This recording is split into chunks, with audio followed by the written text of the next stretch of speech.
जी प्यारे जी, वाहिगुरु जी का खालसा वाहिगुरु जी की फतेह। गुरु प्यारी साध संगत जी, मैं कर रहा सा सहज पाठ ते सहज पाठ करद्या आ शब्द सी भगत पीपा जी का। ये शब्द मैं पढ़ रहा सा तो मैं सोचा भी ये शब्द आप संगतां दे नाल भी विचार सांझी करने आ। पहला आओ इस शब्द का आप मूल पाठ श्रवण करने आ। भगत पीपा जी का शब्द है 695 अंग ते राग तनासरी है। पीपा ये हैडिंग के उपर लिखा है भगत जी का नाम पीपा। कायो देवा कायो देवल कायो जंगम जाति कायो धूप दीप नहीं बेदा कायो पूजो पाती काया बहु खंड खोजते नवनिध पाई ना कश आएबो ना कश जाएबो राम की दुहाई रहाओ। जो ब्रह्मंडे सोई पिंडे जो खोजै सो पावै पीपा प्रणवै परम तत् है सतगुर होए लखावै। जदों मैं शब्द मेरा ध्यान केंद्रित होया सुरत का कायो काया काया भाव शरीर तन तो मेरे दिमाग के जेडे सुरत के कई जेडे जीवित कण सन उन्होंने नाल दी नाल उन्हां विच हरकत होनी शुरू हो गई।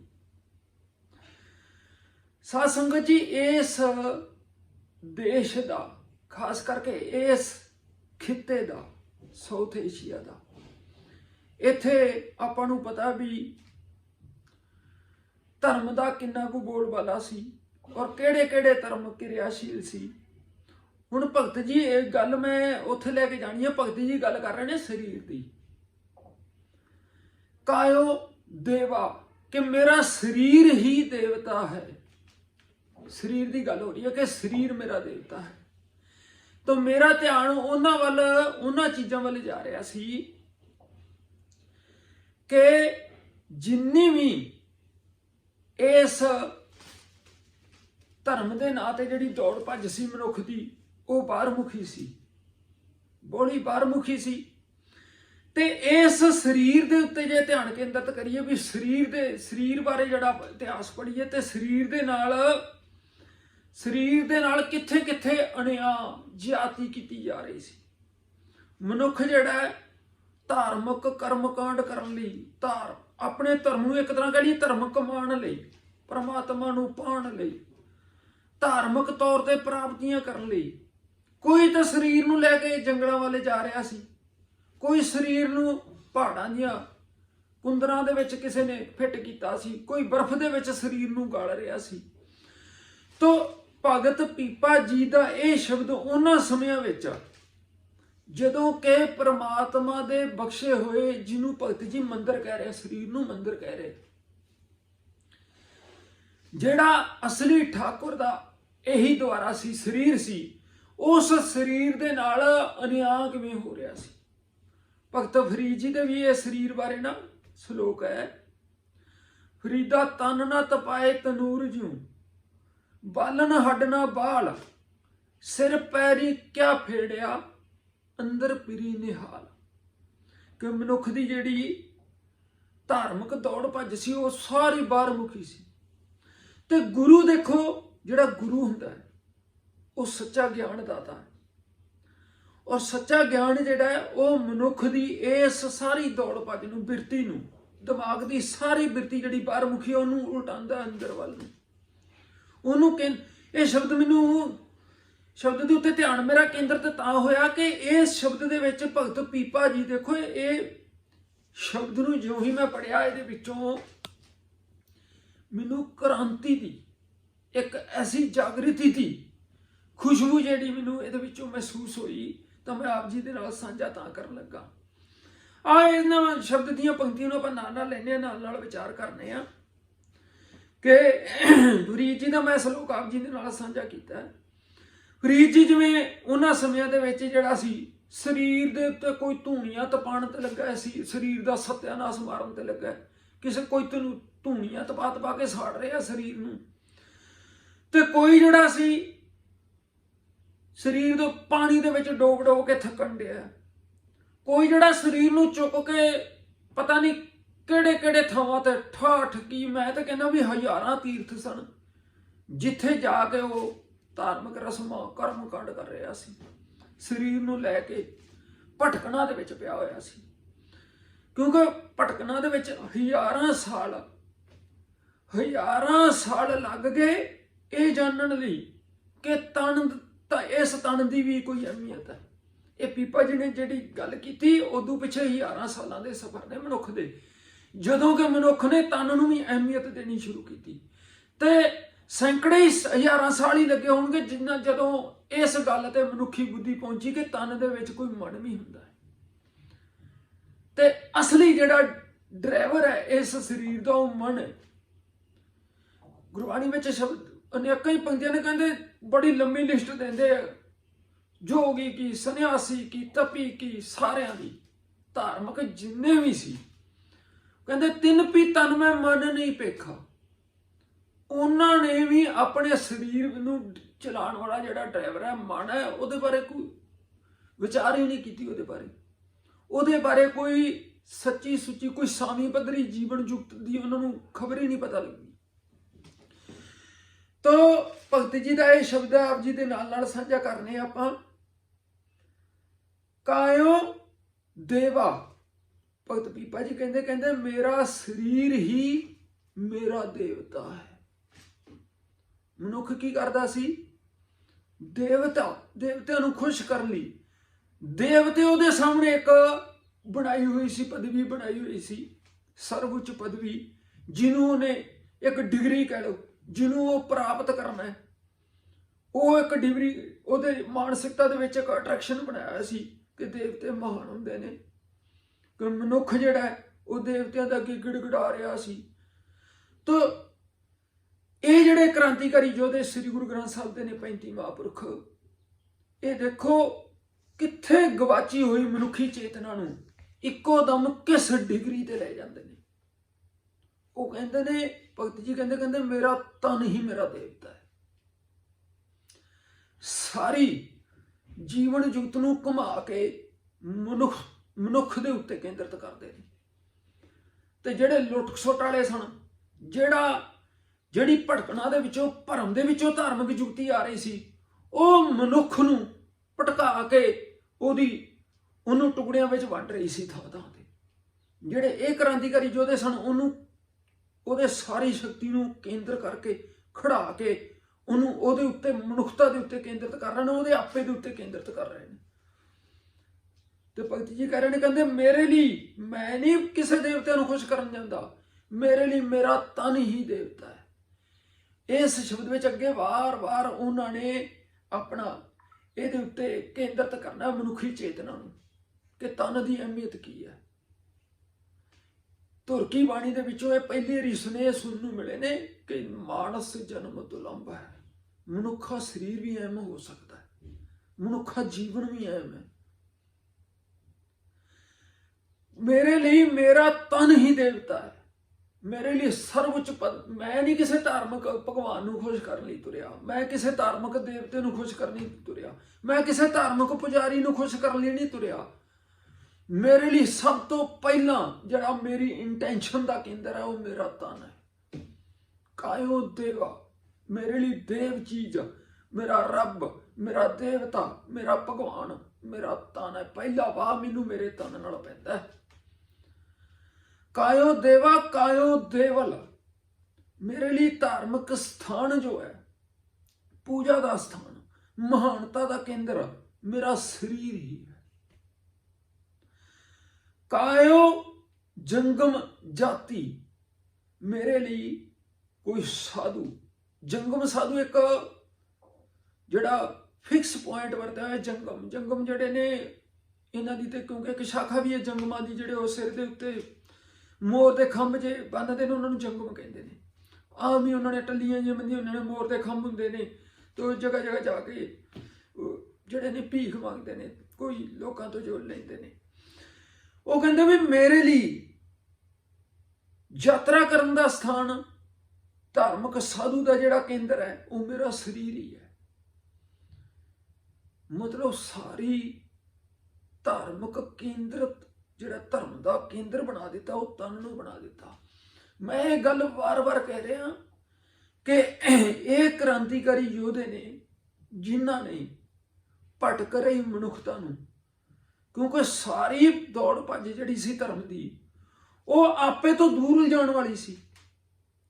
ਔਰ ਇਹ ਕ੍ਰਾਂਤੀਕਾਰੀ ਯੋਧੇ ਤਾਂ ਨੇ ਕਿਉਂਕਿ ਸਾਰੀ ਜਿਹੜੀ ਚੇਤਨਾ ਬਾਹਰ ਮੁਖੀ ਹੋਈ ਪਈ ਸੀ, ਉਹਨੂੰ ਖਿੱਚ ਕੇ ਉਹਨੂੰ ਕੇਂਦਰਿਤ ਕਰ ਰਹੇ ਨੇ, ਮਨੁੱਖ ਦੇ ਆਪੇ ਉੱਤੇ ਕੇਂਦਰਿਤ ਕਰ ਰਹੇ ਨੇ ਕਿ ਕਹਾਣੀ ਤੇਰੀ ਹੈ, ਇਸ ਬ੍ਰਹਿਮੰਡ ਵਿੱਚ ਤੇਰੀ ਕਹਾਣੀ ਹੈ, ਤੇਰੇ ਤੋਂ ਸ਼ੁਰੂ ਹੁੰਦੀ ਹੈ।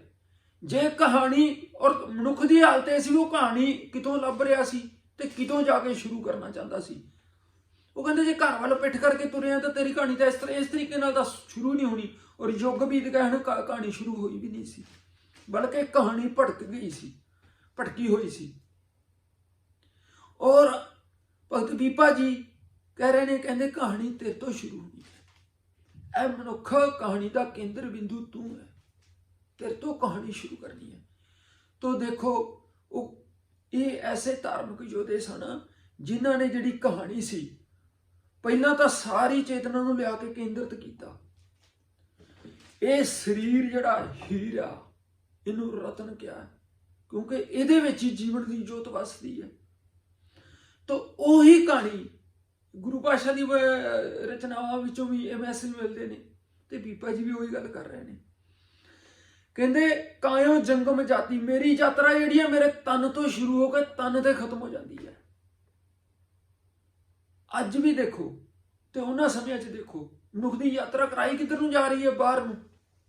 ਯਾਤਰਾ ਬਾਹਰ ਨੂੰ ਕਰਾਈ ਜਾ ਰਹੀ ਹੈ, ਯਾਤਰਾਵਾਂ ਸਾਰੀਆਂ ਬਾਹਰ ਨੂੰ ਕਰਾਈਆਂ ਜਾ ਰਹੀਆਂ ਨੇ। ਧਾਰਮਿਕ ਰਸਮਾਂ ਕਰਨ ਲਈ ਮਨੁੱਖ ਨੂੰ ਬਾਹਰ ਨੂੰ ਲਿਜਾਇਆ ਜਾ ਰਿਹਾ।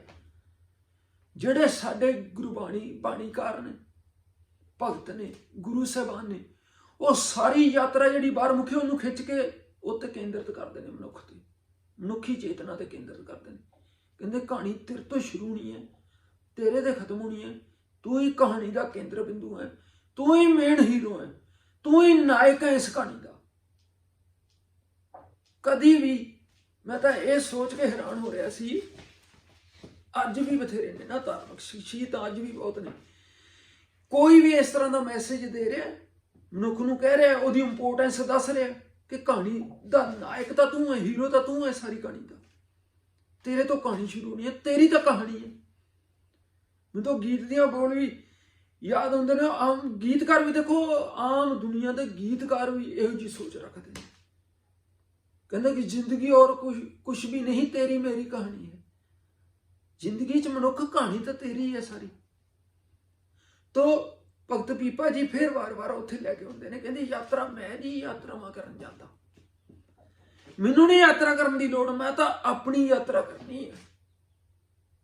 ਅਸਲ ਵਿੱਚ ਯਾਤਰਾ ਆਪਣੀ ਯਾਤਰਾ ਕਰਨ ਦੀ ਲੋੜ ਮਨੁੱਖ ਨੂੰ, ਮਨੁੱਖ ਆਪਣੇ ਆਪ ਤੋਂ ਗਵਾਚਿਆ ਹੋਇਆ ਹੈ। ਕਾਇਓ ਜੰਗਮ ਕਾਇਓ ਦੇਵਾ ਕਾਇਓ ਦੇਵਲ ਕਾਇਓ ਜੰਗਮ ਜਾਤੀ, ਮੇਰੇ ਲਈ ਸਾਧੂ ਹੋਣਾ ਵੀ ਸਰੀਰ ਦੇ ਨਾਲ ਹੀ ਸੰਬੰਧਿਤ ਹੈ। ਸਰੀਰ ਨੂੰ ਸਮਝਣਾ, ਸਰੀਰ ਦੇ ਨਾਲ ਇੰਦਰੀਆਂ ਜੁੜੀਆਂ ਨੇ, ਉਹਨਾਂ ਇੰਦਰੀਆਂ ਦੇ ਨਾਲ ਕੁਝ ਫਰਜ਼ ਨੇ, ਉਹਨਾਂ ਨੂੰ ਕਿਸੇ ਸੰਤੁਲਨ ਵਿੱਚ ਰੱਖਣਾ। ਜੇ ਮੈਂ ਇਹ ਚੀਜ਼ ਰੱਖ ਗਿਆ ਸਾਰਾ ਕੁਝ, ਤਾਂ ਮੈਂ ਤੇ ਆਪ ਹੀ ਸਾਧੂ ਹਾਂ, ਮੈਨੂੰ ਕਿਸੇ ਸਾਧੂ ਕੋਲ ਜਾਣ ਦੀ ਕੀ ਲੋੜ? ਮੈਨੂੰ ਕਿਸੇ ਭਗਵੇਂ ਵਾਲੇ ਕੋਲ, ਕਿਸੇ ਧਾਰਮਿਕ ਭੇਖ ਵਾਲੇ ਕੋਲ ਜਾਣ ਦੀ ਕੀ ਲੋੜ ਹੈ? ਮੈਂ ਤਾਂ ਆਪਣੇ ਆਪ 'ਚ ਹੀ ਸਾਧੂ ਹਾਂ, ਕਿਉਂਕਿ ਮੈਂ ਆਪਣੀਆਂ ਇੰਦਰੀਆਂ ਨੂੰ ਸਾਧ ਲਿਆ, ਮੈਂ ਆਪਣੇ ਜੀਵਨ ਨੂੰ ਸਾਧ ਲਿਆ। ਤੋ ਵਾਰ-ਵਾਰ ਮਨੁੱਖ ਨੂੰ ਉਹਦੀ ਅਸਲੀ ਕਹਾਣੀ ਸੁਣਾਉਂਦੇ ਨੇ। ਮੈਂ ਕਹਿੰਦਾ ਧੰਨ ਭਾਗ ਨੇ ਸਾਡੇ ਜਿਨ੍ਹਾਂ ਨੂੰ, ਕਿਉਂਕਿ ਹਜ਼ਾਰਾਂ ਸਾਲ ਮੈਂ ਪਹਿਲਾਂ ਵੀ ਜ਼ਿਕਰ ਕੀਤਾ ਹੈ, ਅਸਲੀ ਕਹਾਣੀ ਸੁਣਨ ਤੱਕ ਆਉਣ ਲਈ ਮਨੁੱਖ ਨੂੰ ਹਜ਼ਾਰਾਂ ਸਾਲ ਲੱਗੇ ਨੇ। ਧੰਨ ਭਾਗ ਨੇ ਸਾਡੇ ਕਿ ਸਾਨੂੰ ਇਹਨਾਂ ਮਹਾਂਪੁਰਖਾਂ ਨੇ ਅਸਲੀ ਕਹਾਣੀਆਂ ਸੁਣਾਈਆਂ। ਸਾਡੀ ਕਹਾਣੀ ਤਾਂ ਸ਼ੁਰੂ ਹੀ ਨਹੀਂ ਸੀ ਹੋਣੀ, ਅਸੀਂ ਤਾਂ ਬਾਹਰ ਮੁਖੀ ਕਹਾਣੀਆਂ ਦੇ ਵਿੱਚ ਜੂਝ ਕੇ ਚਲ ਜਾਣਾ ਸੀ। ਕਾਇਓ ਧੂਪ ਦੀਪ ਨਹੀਂ ਬੇਦਾ, ਮੇਰੇ ਲਈ ਧਾਰਮਿਕ ਸੁਗੰਧੀਆਂ, ਕਿਉਂਕਿ ਧਾਰਮਿਕ ਸਥਾਨਾਂ ਤੇ ਜਾ ਕੇ ਧਾਰਮਿਕ ਸੁਗੰਧੀਆਂ ਲੈ ਕੇ ਜਾਂਦੇ ਨੇ ਨਾ ਲੋਕ। ਕੋਈ ਧੂਫਾਂ ਜਗਾ ਰਿਹਾ, ਕੋਈ ਦੀਵੇ ਬਾਲ ਰਿਹਾ। ਭਗਤ ਜੀ ਕਹਿੰਦੇ ਮੈਨੂੰ ਨਹੀਂ ਧਾਰਮਿਕ ਸਥਾਨਾਂ ਤੇ ਜਾ ਕੇ ਧਾਰਮਿਕ ਸੁਗੰਧੀਆਂ ਲਾਉਣ ਦੀ ਲੋੜ, ਸੁਗੰਧੀਆਂ ਲਾਉਣ ਦੀ ਲੋੜ, ਧੂਫਾਂ ਲਾਉਣ ਦੀ ਲੋੜ। ਮੇਰੇ ਲਈ ਤਾਂ ਮੇਰਾ ਸਰੀਰ ਜਿਹੜਾ मैं ਇਹਦੇ ਵਿੱਚ ਹੀ ਉੱਚੇ ਗੁਣਾਂ ਦੀਆਂ ਸੁਗੰਧੀਆਂ ਪੈਦਾ ਕਰਾਂਗਾ। ਮੈਂ ਆਪਾਂ ਹੁਣ ਧਾਰਮਿਕ ਸਥਾਨਾਂ ਤੇ ਵੇਖਦੇ ਆ, ਮੈਂ ਕਈ ਬੰਦਿਆਂ ਨਾਲ ਮੇਰੀ ਗੱਲ ਵੀ ਹੋ ਜਾਂਦੀ, ਉਹ ਲੋਕ ਜਿਹੜੇ ਧਾਰਮਿਕ ਸਥਾਨਾਂ ਤੇ ਸੁਗੰਧੀਆਂ ਨਾਲ ਇਹਨੂੰ ਧਾਰਮਿਕ ਕਰਮ ਮੰਨ ਰਹੇ ਨੇ। ਧਾਰਮਿਕ ਸੁਗੰਧੀਆਂ ਲਾਉਣ ਨੂੰ, ਦੀਵੇ ਬਾਲਣ ਨੂੰ, ਦੀਵਾ ਬਾਲਣ ਦਾ ਸੰਬੰਧ ਤਾਂ ਰੋਸ਼ਨੀ ਕਰਨ ਨਾਲ ਹੈ। ਸੁਗੰਧੀਆਂ ਲਾਉਣ ਦਾ ਇਹ ਇੱਥੋਂ ਤੱਕ ਦਾ ਹੋ ਸਕਦੀ ਹੈ ਇੰਟੈਂਸ਼ਨ ਵੀ, ਚਲੋ ਜੀ ਵਾਤਾਵਰਨ ਜਿਹੜਾ ਖੁਸ਼ਬੂਦਾਰ ਕਰਨਾ, ਇਹ ਕੋਈ ਧਾਰਮਿਕ ਕਰਮ ਨਹੀਂ ਹੈਗਾ। ਜਿਹੜੇ ਅਸੀਂ ਆਪਾਂ ਲਾਉਂਦੇ ਹਾਂ ਕਿਤੇ ਗੁਰਦੁਆਰਿਆਂ 'ਚ, ਹੁਣ ਆਪਾਂ ਵੀ ਅਖੰਡ ਪਾਠਾਂ ਤੇ ਲਾਉਂਦੇ ਹਾਂ, ਉਹਨਾਂ ਨੂੰ ਲੋਕ ਕਰ ਰਹੇ ਹੁੰਦੇ ਨੇ, ਮੈਂ ਦੇਖ ਰਿਹਾ ਉਹਨਾਂ ਨੂੰ ਲੋੜ ਨਹੀਂ ਹੁੰਦੀ ਹੈਗੀ। ਮੈਂ ਚਲੋ ਨਿਊਜ਼ ਸਾਂਝੀ ਕਰ ਹੀ ਦੇਣਾ, ਮੈਂ ਨਿਊਜ਼ਪੇਪਰ 'ਚੋਂ ਜਿਹੜੀ ਨਿਊਜ਼ ਲੱਗੀ ਹੋਈ ਸੀ ਉਹ ਪੜ੍ਹੀ, ਕਹਿੰਦੇ ਜਿਹੜੇ ਬਹੁਤ ਹੀ ਸ਼ਾਰਪ ਕੈਮੀਕਲ ਹੁੰਦਾ ਇਹਨਾਂ ਸੁਗੰਧੀਦਾਰ ਚੀਜ਼ਾਂ ਵਿੱਚ, ਸੈਂਟ ਹੋ ਗਏ, ਧੂਫਾਂ ਹੋ ਗਈਆਂ, ਗੂਗਲ ਜਿਹੜੇ ਹੁੰਦੇ ਨੇ, ਗੂਗਲ ਬਾਲਦੇ ਆ ਗੂਗਲ ਨਹੀਂ, ਨੈਟ ਵਾਲੀ ਗੂਗਲ ਨਹੀਂ, ਗੂਗਲ ਧੂਫ ਦੀ ਇੱਕ ਉਹ ਹੁੰਦੀ ਹੈ ਸਮੱਗਰੀ, ਉਹਦੇ ਵਿੱਚ ਜਿਹੜਾ ਬਹੁਤ ਹੀ ਕੈਮੀਕਲ ਸ਼ਾਰਪ ਹੁੰਦਾ, ਔਰ ਉਹ ਸਾਰਾ ਹੀ ਫੇਫੜਿਆਂ 'ਚ ਜਾਂਦਾ ਹੈ, ਔਰ ਫੇਫੜਿਆਂ ਦੇ ਕੈਂਸਰ ਹੋਣ ਦਾ ਖਤਰਾ, ਇਹ ਮੈਂ ਨਿਊਜ਼ 'ਚ ਪੜ੍ਹਿਆ ਸੀ, ਇਹਦੇ ਵਿੱਚੋਂ ਕੈਂਸਰ ਹੋਣ ਦਾ ਖਤਰਾ ਵੀ ਪੈਦਾ ਹੋ ਸਕਦਾ ਹੈ। ਤਾਂ ਅਸੀਂ ਉਸ ਚੀਜ਼ ਨੂੰ ਕਰ ਰਹੇ ਹਾਂ ਧਾਰਮਿਕ ਰਸਮ ਵਜੋਂ। ਇਹ ਤਾਂ ਠੀਕ ਹੈ, ਚੱਲ ਕਈ ਵਾਰੀ ਵਾਤਾਵਰਨ ਖੁਸ਼ਬੂਦਾਰ ਕਰਨ ਲਈ ਆਪਾਂ ਚੀਜ਼ ਵਰਤ ਲੈਂਦੇ ਹਾਂ, ਇਹਦਾ ਧਾਰਮਿਕ ਚੀਜ਼ਾਂ ਨਾਲ ਕੋਈ ਲੈਣਾ ਦੇਣਾ ਨਹੀਂ। ਦੀਵੇ ਬਾਲਣ ਦਾ ਧਾਰਮਿਕ ਰਸਮ ਬਣਾ ਦਿੱਤਾ ਗਿਆ ਹੈ, ਉਹਦਾ ਧਾਰਮਿਕ ਰਸਮ ਨਾਲ ਕੋਈ ਲੈਣਾ ਦੇਣਾ ਨਹੀਂ, ਉਹਦਾ ਸੰਬੰਧ ਤਾਂ ਰੋਸ਼ਨੀ ਨਾਲ ਹੈ, ਵੀ ਰੋਸ਼ਨੀ ਦੀ ਲੋੜ ਸੀ। ਕਹਿੰਦੇ ਮੈਂ ਸਰੀਰ ਵਿੱਚ ਹੀ ਗਿਆਨ ਦੀ ਰੋਸ਼ਨੀ ਬਾਲਾਂਗਾ। ਇਹ ਸਰੀਰ ਇਹ ਕਾਇਆ ਮੈਂ ਰੁਲਦੀ ਦੇਖੀ ਜਿਉਂ ਧਰ ਉੱਪਰ ਸ਼ਾਰੋ। ਇਸ ਸਰੀਰ ਦੀ ਤਾਂ ਇੰਨੀ ਕੁ ਪਾਇਆ ਵੀ ਦੱਸੀ ਗਈ ਹੈ। ਸਰੀਰ ਜਿਹੜਾ ਸੀ ਕਿੱਥੇ ਕਿੱਥੇ ਰੁਲ ਰਿਹਾ ਸੀ, 68 ਤੀਰਥਾਂ ਦੇ ਪਾਣੀ ਵਿੱਚ ਡੁੱਬ ਰਿਹਾ ਸੀ। ਸਰੀਰ ਜਿਹੜਾ ਸੀ ਧਾਰਮਿਕ ਦਿਵਾਲਿਆਂ ਪੱਥਰਾਂ ਦੇ ਉੱਤੇ ਮੱਥੇ ਠੋਕੇ ਜਾ ਰਹੇ ਸਨ, ਸਰੀਰ ਪੱਥਰਾਂ ਦੇ ਵਿੱਚ ਰੁਲ ਰਿਹਾ ਸੀ। ਸਰੀਰ ਪਹਾੜਾਂ ਦੀਆਂ ਕੁੰਦਰਾਂ ਵਿੱਚ ਰੁਲ ਰਿਹਾ ਸੀ।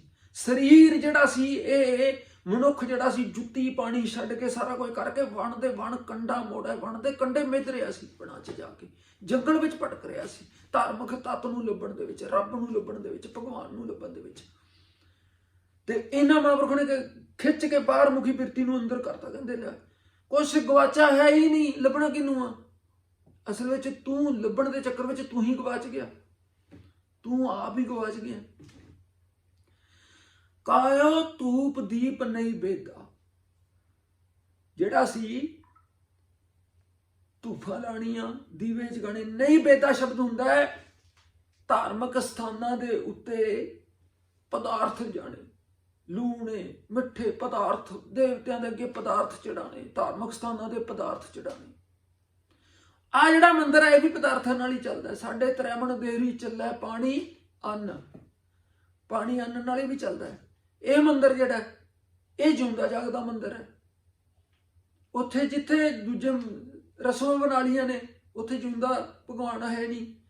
ਉੱਥੇ ਉਹਨਾਂ ਸਮੇਂ ਵਿੱਚ ਪੀਪਾ ਜੀ ਦੇ ਸਾਹਮਣੇ ਪੀਪਾ ਜੀ, ਭਗਤ ਪੀਪਾ ਜੀ ਨੂੰ ਸਾਰਾ ਕੁਝ ਦਿਸ ਰਿਹਾ, ਧਾਰਮਿਕ ਲਟਰਮ ਪਟਰਮ, ਕਿਵੇਂ ਫੁੱਲ ਪੱਤੀਆਂ ਚੜਾਏ ਜਾ ਰਹੇ ਨੇ ਮੰਦਿਰਾਂ ਤੇ ਦੇਵਤਿਆਂ ਨੂੰ ਖੁਸ਼ ਕਰਨ ਲਈ, ਔਰ ਕਿਵੇਂ ਜਿਹੜਾ ਸੀ ਉੱਥੇ ਪਦਾਰਥ ਚੜਾਏ ਜਾ ਰਹੇ ਨੇ। ਤਾਂ ਭਗਤ ਪੀਪਾ ਜੀ ਕਹਿੰਦੇ ਮੇਰੇ ਲਈ ਤੇ ਮੰਦਿਰ ਮੇਰਾ ਦੇਵਤਾ, ਮੰਦਿਰ ਮੇਰਾ ਸਰੀਰ ਹੀ ਹੈ, ਔਰ ਇਹ ਸਰੀਰ ਜਿਹੜਾ ਇਹਦੇ ਵਿੱਚ ਜਿਉਂਦਾ ਭਗਵਾਨ ਬੈਠਾ ਹੈ, ਜਿਉਂਦੀ ਚੇਤਨਾ ਬੈਠੀ ਹੈ। ਇਹਨੂੰ, ਇਸ ਭਗਵਾਨ ਨੂੰ, ਜਿਉਂਦੇ ਭਗਵਾਨ ਨੂੰ, ਇਹਨੂੰ ਜੀਵਨ ਨੂੰ ਚਲਾਉਣ ਲਈ ਪਦਾਰਥਾਂ ਦੀ ਲੋੜ ਪੈਂਦੀ ਹੈ। ਪਰ ਜਿਹੜੀ ਧਾਰਮਿਕ ਰਸਮ ਹੈ ਪਦਾਰਥ ਚੜਾਉਣ ਦੀ, ਉੱਥੇ ਭਗਵਾਨ ਤੇ ਖਾ ਨਹੀਂ ਰਿਹਾ, ਉੱਥੇ ਵੀ ਸਰੀਰ ਹੀ ਖਾ ਰਹੇ ਨੇ, ਉੱਥੇ ਵੀ ਸਰੀਰ ਹੀ ਖਾ ਰਹੇ ਨੇ। ਤੇ ਭਾਵੇਂ ਸੀ ਕਿ ਮੈਂ ਇਹਨਾਂ ਸਾਰੀਆਂ ਰਸਮਾਂ ਦੇ ਵਿੱਚ ਮੈਂ ਨਹੀਂ ਉਲਝਦਾ, ਪਦਾਰਥ ਚੜਾਉਣ ਦੀ, ਦੇਵਤਿਆਂ ਦੇ ਪਦਾਰਥ। ਹੁਣ ਅਸੀਂ ਵੀ ਜਿਹੜਾ ਚੜਾਉਂਦੇ ਹਾਂ, ਕੋਈ ਸੰਗਰਾਂਦ, ਮੱਸਿਆ, ਪੂਰਨਮਾਸ਼ੀ ਤੇ ਅਸੀਂ ਕਿਵੇਂ ਪਦਾਰਥ ਚੜਾਉਂਦੇ ਹਾਂ ਧਾਰਮਿਕ ਸਥਾਨਾਂ ਤੇ, ਅਸੀਂ ਉਹਨੂੰ ਧਾਰਮਿਕ ਰਸਮ ਬਣਾ ਲਿਆ। ਉਹ ਖਾਣੇ ਤੇ ਉਸ ਧਾਰਮਿਕ ਸਥਾਨ ਨੂੰ ਚਲਾ ਰਹੇ ਪੁਜਾਰੀ ਨੇ, ਧਾਰਮਿਕ ਸ਼ਖਸੀਅਤ ਨੇ, ਉਹਨਾਂ ਨੇ ਕਰਨੇ ਹੁੰਦੇ ਨੇ।